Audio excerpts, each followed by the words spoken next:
For new videos, please subscribe now and don't forget to hit the bell icon.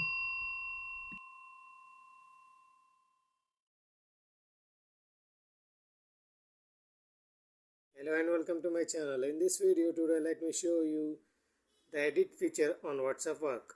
Now you can easily edit message for up to 15 minutes after sending them. So let's do it.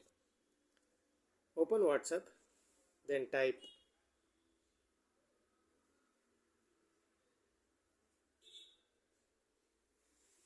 now you can edit the message by press and holding on it. Then click on the three dots. As you can see the option edit, click on it. Now you can edit the message and send it. In this way, you can easily edit the message up to 15 minutes after sending them. So hope you like this video. Please share and subscribe to my channel. Thank you for watching.